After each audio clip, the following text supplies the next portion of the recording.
Hey guys, so we're going to do the marble bases tutorial today. We're using white Stynlrez paint, we're using Monument Hobbies ProAcryl Paint, various colors, we'll talk about those as we get through. Here's our first base. We're going to go ahead and we're going to airbrush one of them, we're going to paint the other one by hand, for those of you who don't have an airbrush. So literally all you're doing here is just taking the airbrush. You know, you're going to get the white primer on the edge so that when we try and etch the base later, it'll have something to grab onto. And then all you're doing is literally just putting kind of lines, real organic, across this base. You're trying to create zones of light and dark, and we're going to reinforce those zones that you create in this portion of the beginning of the tutorial. Later on as we go through. So yeah, just keep pushing the lights, leave some of the areas dark, and there's your base. We're gonna go through, we're gonna do the painting now. If you're gonna do it by hand, just don't even worry about lights and darks, just do a pretty even coat of white primer. I do 2 coats here. Same thing, bring the edge here so that the black paint will stick later. And you just go through and, you know, just make sure that you get a nice even coat and then do another even coat. So, finishing up the edge here. And then we're going to do on the second coat. And you'll see it's not perfect, but it is decently even, and it's a good base for us to start with. So there you go. Painted on the left, airbrushed on the right. I'm actually going to flip them in the middle of the tutorial here, so just be aware of that. So then we're using ProAcryl paints. This is bright warm gray. We're going to use a plastic well palette. I'm going to put the warm gray in there. I'm also going to grab dark warm gray and put it next to it. We're going to thinner paints a little bit. Mostly it's just a habit for me. These paints are thin enough that you don't really need to, but I went ahead and did it anyway. The paints will go a little bit further if you thin them.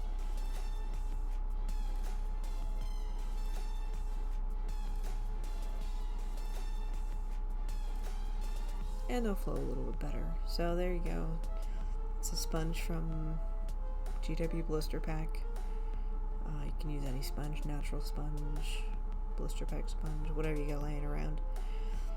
So we're going to use the bright warm gray, and just all we're doing is sponging on the paint. We're reinforcing the light colors, and we're going to use the dark gray to reinforce the dark areas. So we're just kind of organically building a roadmap for us to follow as we get further along. The sponging kind of helps blur colors a little bit together as well. So now we're going to the dark gray, as you can see. I like to sponge it out on the paper. That helps you get a little bit of paint out so you're not saturating everything and you're getting those nice little spongy whole textures. So you can see I'm sponging into the dark areas that I left on the base from the airbrushing.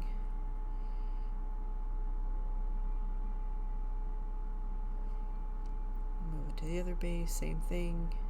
We didn't have a lot of dark spaces on that one because we started with a solid base coat, so I'm creating my dark areas with this paint.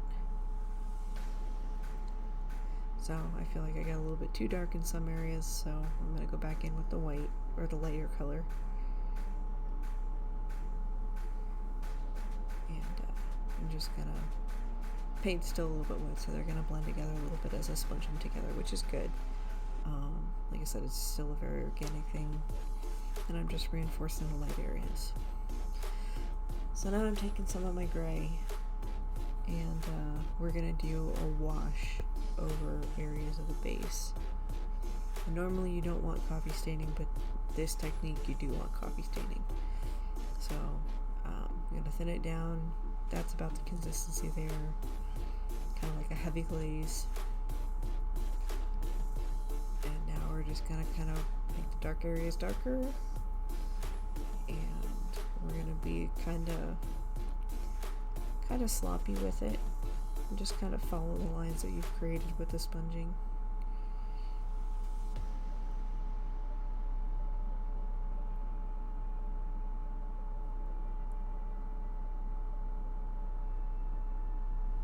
You put paint wherever you think it might look good. Remember, we want the coffee staining. That's something that is going to help us with our next couple steps. So, but you don't want to go overboard. You don't want to overwhelm your light areas. So, if you feel like you got too much, you can take a little water. You can dab some of it off like I'm doing. Move it around to other areas. Keep in mind that these bases have those little divots in the center. These I was going to put flying bases on, so I knew that I was going to cover those holes up. If you're going to put like a cavalry unit on there that's not flying, you may want to fill those holes up first with like some sort of epoxy sculpt or green stuff or something. So you can see I added a little bit of blue in because I wanted a dark color. Some of the wash is still kind of wet, so it'll kind of blend in together. And you'll see in just a second what this is kind of doing. The blue creates kind of a contrast of warm and cold. So, and I like that.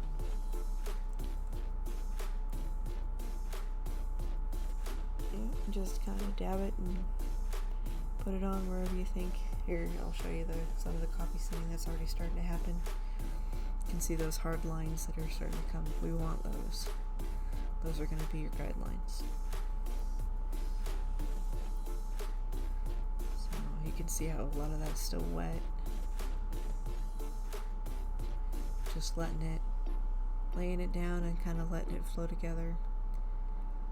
With the blue wash, you want to be a little bit more conservative than you are with the gray. Again, you don't want to overwhelm. You know, we're doing kind of a warm gray marble. I don't want to overwhelm it with the blue. You know, use a hairdryer to dry it off, and now you can see the lines here. Those lines are what we're going to use now to create our veins. So I felt like I was a little bit too dark in some areas, so I went back. I'm going back in with the sponge again with the light warm gray. And I'm reclaiming some of my light areas.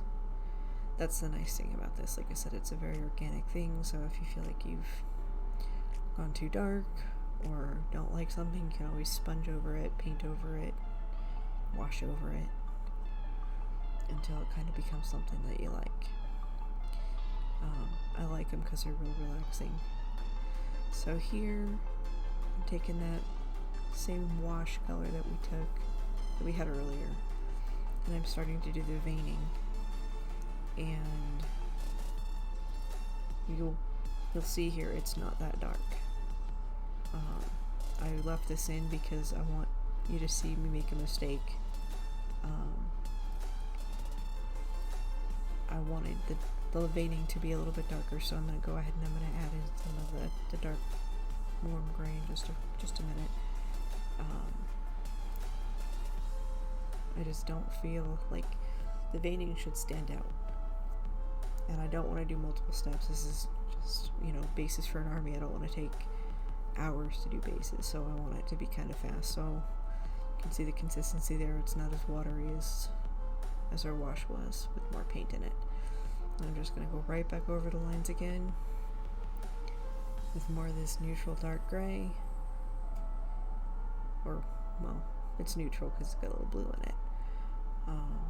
But yeah, I'm just going over the lines that I did before, reinforcing them, making them darker.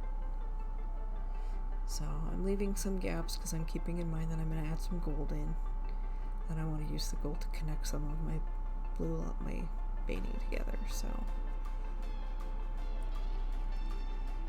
I'm not going ham. I'm just outlining my coffee staining and kind of following along the natural lines that the sponging and the washing coffee stains have made. Same thing on this base here. This one's actually the hand-painted one. You can see how they got flipped in. But you can tell the difference between the two edges because the airbrushed one has a darker edge. So I'm literally just following like where my sponging is and that washing with the dark lining.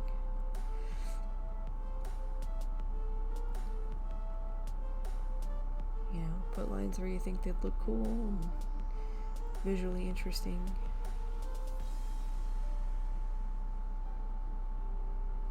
Yeah, you can also wash a little area with this color if you want to make dark area darker. So now we're using the gold color. This is rich gold. Just put it in a well. It's pretty thin out of the bottle, so I don't think I bothered with really thinning it down too much. I might have put a brush full of water in there. You can see the consistency. Just a layer consistency. So it flows off the brush nicely. And here you can see I'm connecting those two lines together, you'll see. So when I made those lines, I knew I was going to connect them all the way down, but I wanted to use the gold to do that. If you look at marble in real life, you'll notice that they have like a mica or something that's reflective, some sort of mineral that's reflective in them. A lot of them do. So that's why I decided to add the gold here. Did some stippling and just kind of added in. It's less is more, but you just kind of use it to connect lines. You can create some of your own lines with it, like you can see I'm doing there, and then I'm connecting it with one of the blue lines so it's not out on its own. Same thing there, just kind of create its own line. You can make some of the darker gray lines a little bit lighter with the gold over the top. I didn't particularly like that line that I'm going to be covering up in just a second here. So I just used the gold to make it look a little bit less pronounced. Some stippling. So I'm going to the other base. Same thing, some stippling. You know, just wherever you think a little bit of visual interest would look good. You know, create a line, connect the lines. These are fun because they're just really organic and you can just kind of let loose and paint and not really have to worry about like being perfect with it because it just kind of lets itself develop.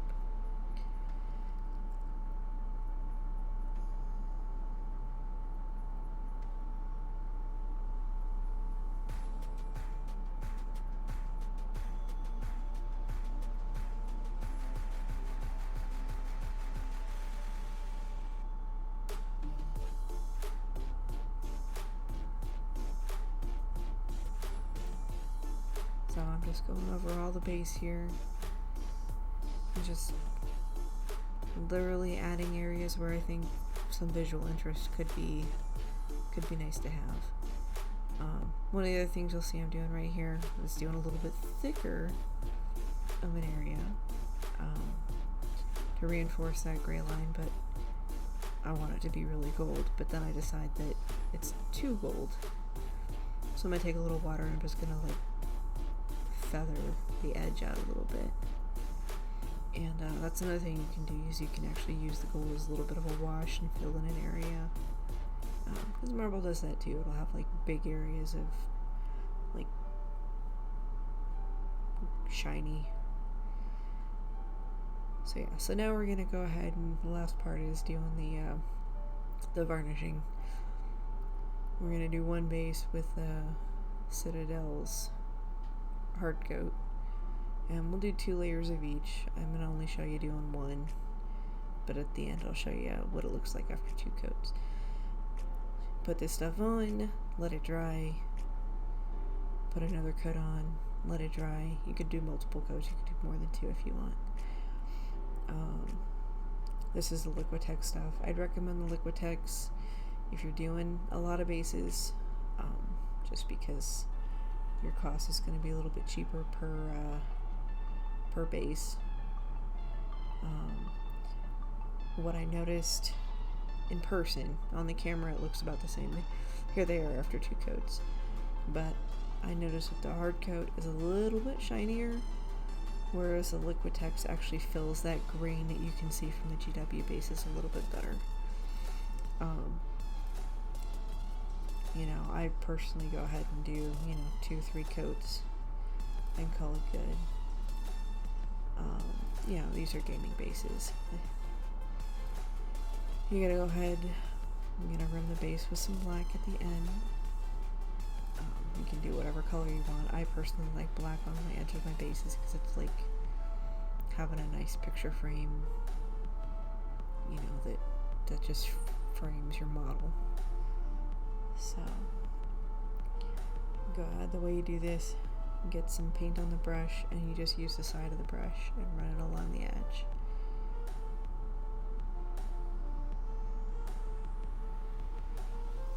And you just do that for both bases, finishing up the second one here.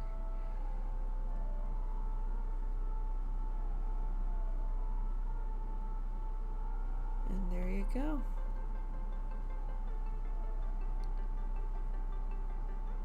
So that's your 2 marble bases, both done airbrush and regular.